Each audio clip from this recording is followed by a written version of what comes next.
Guys, sekarang kita ada di Q-Life Clinic ya. Ini adalah klinik dari salah satu rekan saya. Saya biasanya manggilnya Emak ya, Emak alias Emak dokter ya, Dokter Sri Budiwati. Jadi beliau ini punya klinik yang konsepnya itu adalah anti-aging center. Nanti apa aja sih sebenarnya anti-aging itu? Apa sama seperti klinik estetik yang lain? Nah, kita coba lihat ya. Tapi nggak tahu nih, dia udah siap atau belum. Kita yuk, kita cek dulu. Yuk. Oh ya, Q-Life ini tuh ada di jalan mana nih? Di Cantolan di daerah Majen Sungkono. Goci langsung belok kiri. Nanti di bawahnya ada alamat lengkapnya guys. Nah, aduh. Selamat pagi siang Dokter Sri. Selamat siang. Nah, ini dia. Ini adalah Mak dokter saya guys. Ini kalau dicopot maskernya nanti ada terkesima loh. Ini cantik banget. Diam. Mak dokter, ini kita kan sekarang ada di Q-Life Clinic, tempatnya Dokter Sri ya. Ya. Nah, Q-Life Clinic. Sebenarnya tadi saya juga ingin tahu dari depan nih artinya anti-aging center itu apa aja sih dokter? Ini Q-Life ini. Jadi maksudnya nangani apa aja? Oke. Q-Life Clinic tuh dari Quality of Life. Oh, kepanjangannya. Ya, Q-Life itu kepanjangan Quality of Life. Quality of Life. Di mana memang klinik ini saya fokuskan ke perawatan paliatif. Oke. Ya, kenapa saya ambil paliatif? Karena memang satu, background keluarga banyak yang kanker. Dua, saya setelah selesai tugas dari daerah, saya ngambil ke Surabaya lagi, cuman ngambil S2, kemudian ngambil diploma untuk paliatif dan sebagainya. Jadi saya mengaplikasikan palliative care di bawah bimbingan profesor-profesor dari UNER. Dari UNER. Waktu itu ya. Okay. Jadi membuka suatu pelayanan kesehatan bersama. Waktu itu kita kan hanya praktek bersama nih. Iya betul, klinik bersama. Ya, praktek bersama itu harus jadi klinik toh. Betul. Nah akhirnya karena SIP-nya boleh di 3 tempat, akhirnya teman-teman yang lain ada yang ngajar di UNER dan lain-lain. Jadi saya melanjutkan sendiri bersama seorang dokter. Dokter Ferry Wiriawan. Akhirnya melanjutkan di sini gitu. Ya. Oh, Q-Life Clinic. Ya. Berarti Q-Life ini tuh untuk paliatif kanker, pasien kanker. Paliatif itu sebetulnya nggak hanya untuk kanker ya. Oke. Paliatif itu semua penyakit kritis atau penyakit yang ya sudah nggak bisa ditangani dengan obat. Tapi pasiennya butuh dirawat dong. Dirawat ya betul. Secara psikologis, secara fisik, secara kultur, secara sosial di dalam keluarganya, bagaimana bisa take care. Nah, jadi caregiver-nya pun kita libatkan, keluarga-keluarganya kita libatkan bahwa kondisi pasien seperti ini harus diapakan, di rumah bagaimana. Nah itu kita butuh memberi edukasi. Kemudian di sini kita harus bagaimana meningkatkan kualitas hidupnya, menghilangkan nyerinya, minimal mengurangi nyeri, karena nyeri itu tidak hanya fisik, tapi nyeri psikis itu lebih berat. Nah, jadi kita menangannya secara biopsikososiokultur. Wah, berarti kompleks banget terus ya? Ya memang, dan kami harus konsultasikan juga dengan beberapa prof yang memang di bidangnya, pakarnya di bidang paliatif. Kalau sudah memerlukan misalnya seorang psikiater atau seorang sampai psikiater juga ya kalau misalnya dibutuhkan gitu ya. Kemudian kalau misalnya memerlukan konsultasi dengan tokoh agama sesuai dengan agamanya masing-masing, gitu juga ya? Saya akan menyarankan.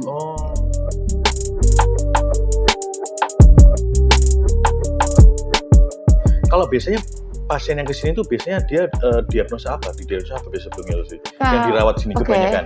Jadi di sini tuh variasi banget yang datang ya. Mulai dari orang yang sudah jantungnya bengkak. Pasien-pasien diabetes komplikasi, kakinya udah busuk, kemudian sakit jantung yang sampai arterinya pun udah pada nggak bagus yang di kaki sampai luka-luka. Jadi mereka membutuhkan itu sampai ke kanker. Kebanyakan kanker itu yang datang sudah nyeri banget. Berarti sudah stadiumnya sudah 4. Kadang-kadang belum stadium 4 tapi nyerinya sangat. Jadi toleransi nyerinya mungkin sudah tidak bisa dikendalikan. Sampai tiap kali bilang aku mati aja daripada nyeri. Gitu ya. Nggak bisa sama sekali menghadapi nyerinya. Jadi keluarga harus datang. Jadi kita pasien kesini tuh kira-kira habis masuk Q-Life ini misalnya nih, tadi pasien post kanker tuh sudah dioperasi atau belum biasanya? Kebanyakan sini udah stadium lanjut, mereka dari luar negeri, obatnya udah 1 tas. Nah itu harapannya mereka berarti selama hidupnya masih ada ini bagaimana meningkatkan kualitasnya begitu Mbak? Iya, mereka nomor satu itu gimana ngatasi nyerinya. Oke. Gimana ngatasi saya muntah-muntahnya. Sementara sudah ada obat kan, mau dari luar negeri, mau dari Indonesia, mau dari manapun, mereka datang kebanyakan sudah bawa obat tuh 1 tas.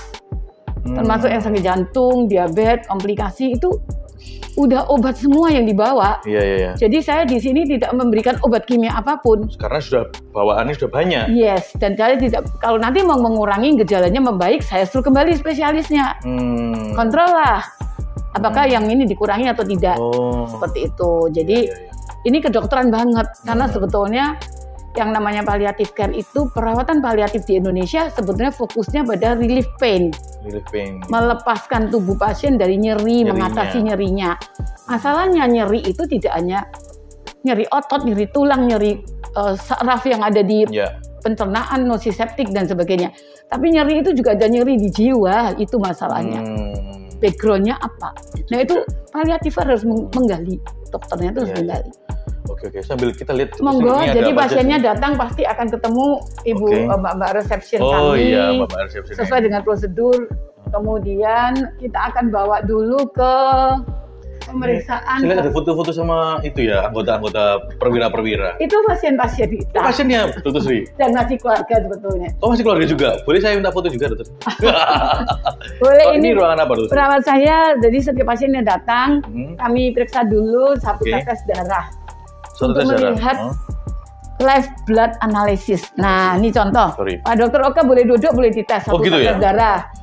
Ya, bersama perawat kita. Ini apa fungsinya? Untuk apa, Dokter? Kita setiap kali mau merawat pasien untuk infus apapun, vitamin dan sebagainya, kita harus tahu dulu dong kondisi darahnya seperti apa.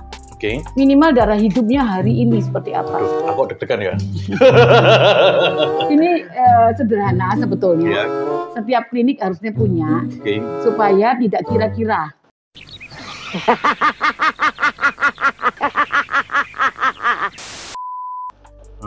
Karena juga kami ada terapi ozon oksigen kan. Apakah sebelum dan sesudah terapi ada perubahan pada darahnya?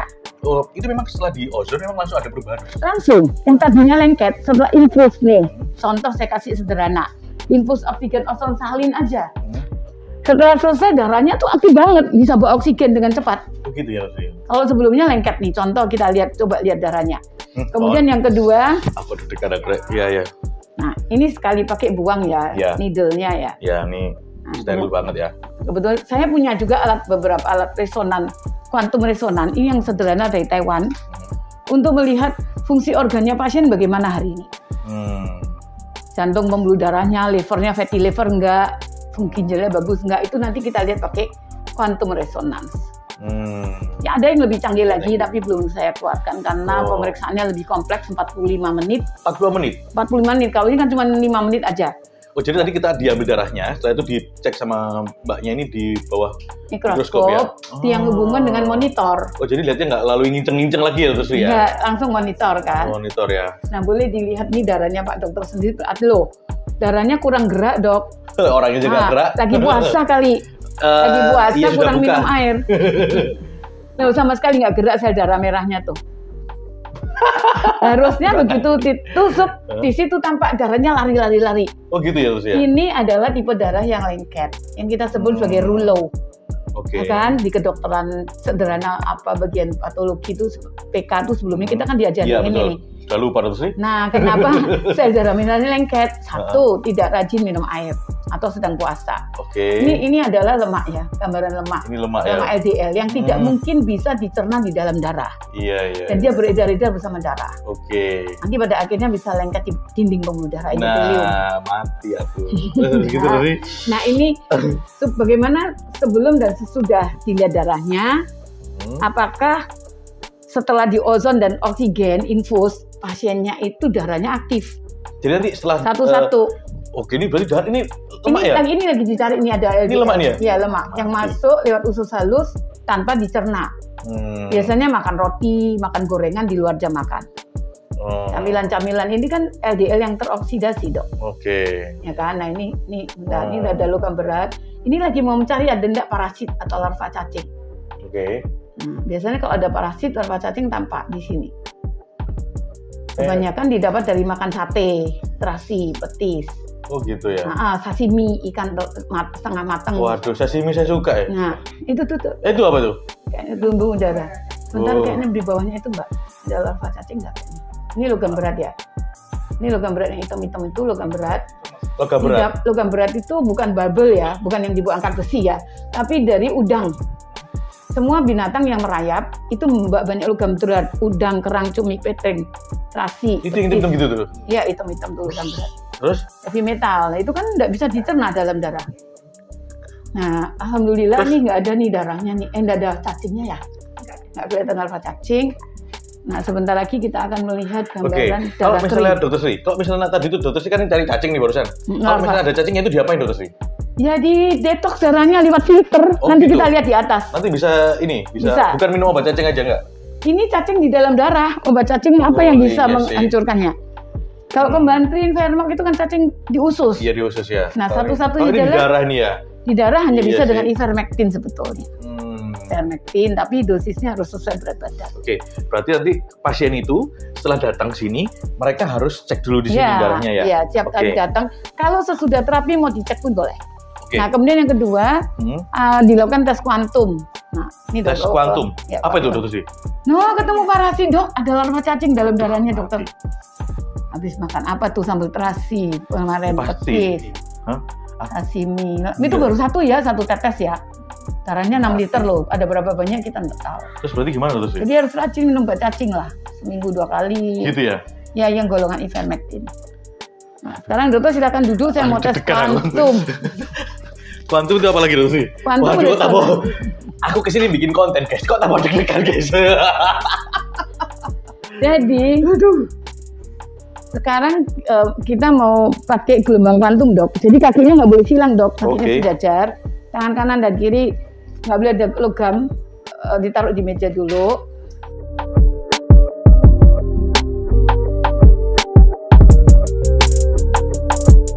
Terus apa lagi Dokter yang dilepas? Kita akan melakukan kuantum resonansi. Logam di sini nggak apa nih? Nggak apa. Kuantum resonansi tes. Itu manusia punya gelombang kuantum.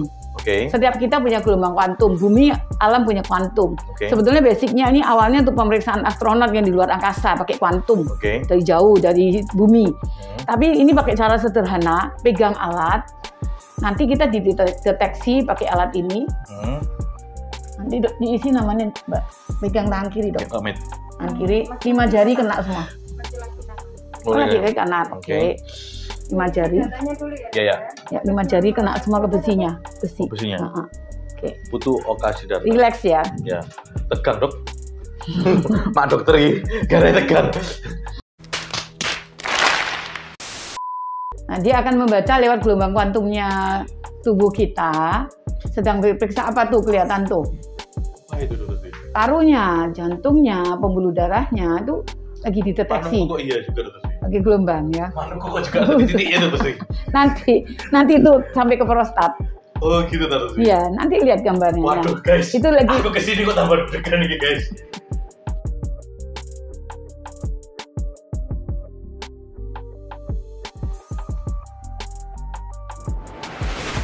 Oke guys, tadi saya sudah cek tadi ya darahnya. Memang semua pasien yang di sini tuh wajib dicek dulu darahnya, terus kemudian dibaca lewat mikroskop, kemudian nanti di tes kuantum dulu terus ya. Tes kuantum biasanya hanya pertama kali datang. Karena saya harus menentukan ini harus terapi berapa kali. Membaiknya berapa kali asal pasiennya disiplin. Berarti orang yang saya ini kan ibaratnya kan belum masuk ke paliatif sebenarnya. Iya. Tapi saya ini ternyata habis dicek ternyata juga butuh juga untuk dilakukan terapi. Kalau di sini ozon yang paling ini. Ozon sama oksigen kan. Ozon plus oksigen. Itu nanti berarti saya pun juga butuh dokter ya. Semua orang butuh. Setelah dicek itu ya. Semua orang butuh. Tadi saya kesini mau bikin konten kok jadi deg-degan aku akhirnya itu sih. Saya sendiri juga tiap hari hampir setiap hari saya ngecek. Serius? Serius, tanya perawat saya. Nah, ini ruang saya.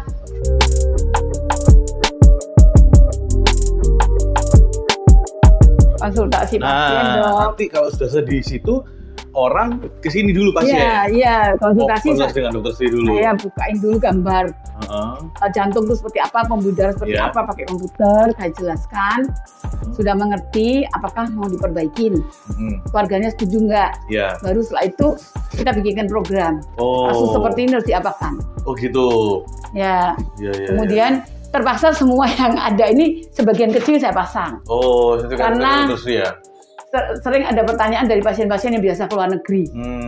Ini ibu ini dokter atau bukan? Oh. Saya bilang dikira Shinsei. Saya terkon. Terkunat. Dokter dukun. Karena ternyata kok saya tahu ini body lever ini apa tanpa perlu periksa-periksa yang lain yang lab-lab yang mahal misalnya dengan harga murah loh semua pemeriksaan ini. Kemudian terpaksa saya pasang ini waktu saya lulus di UNER. Oh, aduh, tetap cantik ya dulu sama sekali. Jadi di lantai ini dok. Ini di lantai 2 ya terus ya? Ya, ini setiap pasien yang mau masuk ruang dalam harus ganti sandal kami. Ini sandalnya sudah disteril ya terus ya? Jadi kalau dari luar kan banyak ini ya kuman-kumannya. Ini untuk masuk ke ruang sana. Ke ruangan ini. Ini ruangan apa terus sih? Ruang terapi ozon. Nah ini adalah. Ini apa? Kalau sholat. Ini TPS 3, ini kamar. Oh, oke. Ini dokter Ferry dok. Oke, jadi dokter Ferry ini yang akupunktur. Oh, beliau lah ahli akupunktur. Ya, tapi beliau juga paliatif sebetulnya. Oh, paliatif juga. Kita berdua itu awalnya sudah paliatif. Oh, perawatan paliatif. Dokter sabar-sabar ya pasti ya. Paliatif itu biasanya sabar-sabar. Kalau tidak sabar. Tidak pas sabar lah. Oh, ini ruangan untuk apa ini? Ya, Bu.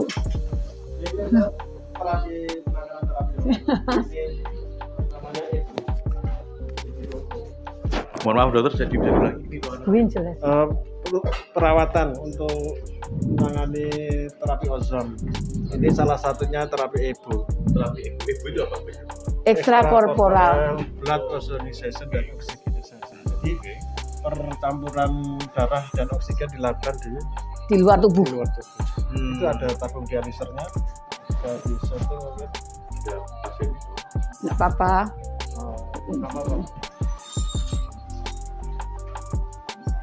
Nah, ini baru mulai, Pak, maaf ya, baru mulai semua, maaf. Tujuannya buat apa, dokter? Untuk memfilter semua gula yang berlebihan, lemak, logam berat, parasit, larva cacing, apapun tuh bisa difilter di situ, sambil dimasuki oksigen sama ozon. Darah yang di luar tubuh. Setelah bersih, dikembalikan ke tubuhnya. Oh gitu. Membutuhkan waktu berapa lama sekali? Paling sedikit 60 menit, paling lama di klinik 90 menit. Oh gitu? Ya. Ya. Jadi kontrolnya ada. Oke. Untuk sekali terapi ozon ini, ozon itu ada ininya, ada macam-macam cara memasukkannya. Oh. Dokter Ferry jagoan melakukan ozon rektal nih untuk laki-laki. Oh. Minor, rektal. Oke, berarti kalau misalnya ozon ini ada macam-macam itu, yang paling sering apa dok yang dipakai di sini? Yang paling sering ini EBOO karena kebanyakan pasien yang datang tuh diabetes, sakit jantung. Kalau kanker biasanya kalau sudah selesai kemo, efek samping kemo kan banyak nih. Banyak ya. Kita juga melakukan cara seperti ini membuang efek samping kemonya. Berkurang. Sampai bersih. Sampai bersih? Iya, dari kukunya hitam sampai kukunya nggak hitam. Oh gitu? Seminggu 2 kali. Minimal sih untuk kasus jantung, liver, dan lain-lain itu 8 kali. 8 kali itu dalam? Seminggu 2 kali. Seminggu 2 kali, berarti 1 bulan. Iya. Selesai gitu ya? Seminggu 2 kali, 1 bulan selesai. 1 minggu 2 kali, benar kan ya? Bu, TV matiin. Ya, jadi seperti itu kita melakukannya. Sambil di luar sih dokter. Mari. Jadi ini sampingnya persis ya ini ya dokter ya? Ini satu unit. Oh, 1 unit ya. Tapi ini khusus untuk woman anti-aging. Oh ini WAAC, iya. Woman apa kepanjangan dokter? Woman Anti-Aging Center by QLife Clinic. Oh. Jadi ini kan 1 unit dengan QLife Clinic. Oh iya. Jadi kita melakukannya terpisah dari orang sakit. Oh terpisah ya. Berarti yang pasien di sini ini seperti apa Jeng? Ada ininya apa namanya? Biasanya misalnya aku puntur kecantikan, kemudian ozon wajah. Kami punya alat ozon wajah tanpa ada jarum. Tapi pasien juga ada yang minta PRP, pasien minta glowing gitu-gitu ya. Dokter Ferry kan juga training estetiknya banyak ya. Okay. Jadi kita melakukan yang nggak terlalu ke arah bedah gitu. Benang itu hampir kita tidak melakukan, tapi ada yang permintaan paling yang mono gitu. Kemudian sekali-sekali kalau pasien pengen dilakukan treat lift gitu 1-2 pasien aja. Oke. Berarti mereka selain misalnya kalau saya gini kan dalam keadaan sehat, meskipun di dalam saya ini kan ada beberapa yang kurang bagus gitu ya sih. Saya ozon kita juga treatment kecantikan supaya kita lebih glowing. Monggo kalau mau. Bisa juga di sini ya? Iya, jadi one stop service-nya kan kita itu pelayanan lengkap tuh. Biologis, psikologis. Kan seseorang kalau ininya hitam karena kemo, bahwa matanya hitam, ujung jarinya hitam, bagaimana perasaan seorang wanita post kemo itu. Belum lagi kalau kering kena radiasi, nah harus diapakan. Ini kan biologis, psikologisnya harus ditangani untuk QOL-nya. Kemudian kalau sosio dan kultur keluarga besarnya harus tahu. Oke, guys, tadi kita sudah lihat ya touring ke kliniknya Dr. Sri Q Life Clinic. Memang saya setelah putar-putar sih kayaknya memang belum ada yang lebih fokus ke quality of life. Kalau di sini kan Dr. Sri kan memang ada untuk meningkatkan kualitas hidupnya juga, dan juga ada estetiknya juga. Nah itu memang konsepnya oke banget guys. Ini di tempat lain belum ada. Tapi kalau Dr. Sri misalnya ada orang mau buka klinik di tempat lain, Dr. Sri mau? Monggo. Saya serahkan pada PT-nya. Oke. Nah, jadi Q-Life Clinic ini kalau kalian mau mengecek gitu ya, meskipun Anda udah ngerasa sehat seperti saya kan, saya juga ngerasa sehat nih Lucy, nggak ada apa-apa, tapi ternyata habis dicek itu memang sebelum terjadi sakit harus sudah ketahuan. Jadi ketahuan, dicek dulu. Salah satu daripada pilar prinsip daripada paliatif itu adalah preventif. Early detection. Iya. Kemudian assessment-nya harus betul. Setelah itu baru yang terakhir adalah relief pain. Menghilangkan nyeri apapun yang ada pada pasien. Oke, berarti yang paling pertama preventif. Iya, dan preventif. Ini harus diketahui orang-orang. Early detection. Nah, early detection langsung perutku guys dipegang. Oke, kalau kalian mau pengen tahu, pengen ngecek juga tubuh Anda seperti apa, atau mungkin ada yang lagi tadi sudah dibilang Dr. Sri yang sudah post kanker misalnya, atau lagi kena ada masalah jantung, diabetes, bisa juga datang ke sini gitu Dr. Sri ya.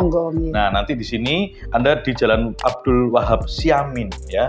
Ada juga websitenya. Anda nanti bisa cek lewat Google ya. Mungkin ada promo atau apa dulu sih yang bisa disampaikan? Jadi di sini kita udah jelasin terapi paliatif itu apa. Kemudian kenapa kita harus melakukan pengobatan itu secara integrated. Combine antara pengobatan barat, obat dengan detox gitu-gitu kan. Kemudian apa itu fungsi ozon? Itu secara singkat udah ditulis di sini. Kemudian bagaimana dosisnya pun udah tak jelasin. Kemudian bagaimana cara memasukkan dan melakukan terapi ozon itu ada semua. Ada di sini semua ya? Ya, tergantung diagnosa pasien itu seperti apa kondisi datang. Oke, baik. Oke. Jadi bukanya setiap hari Senin sampai Sabtu ya, jam 8 sampai jam 4 sore. Ya. Oke, terima kasih Dr. Sri saya boleh main di sini. Oh ya, by the way nanti main ke tempat kita Dr. Sri, kita mau ada ngobrol-ngobrol. Boleh. Soalnya Dr. Sri ini kan cewek ya. Cewek tapi sudah senior tapi masih terus aktif. Nah, itu kita harus lihat dari sisi yang lain, guys. Oke, terima kasih Dr. Sri. Terima kasih. Bye bye guys.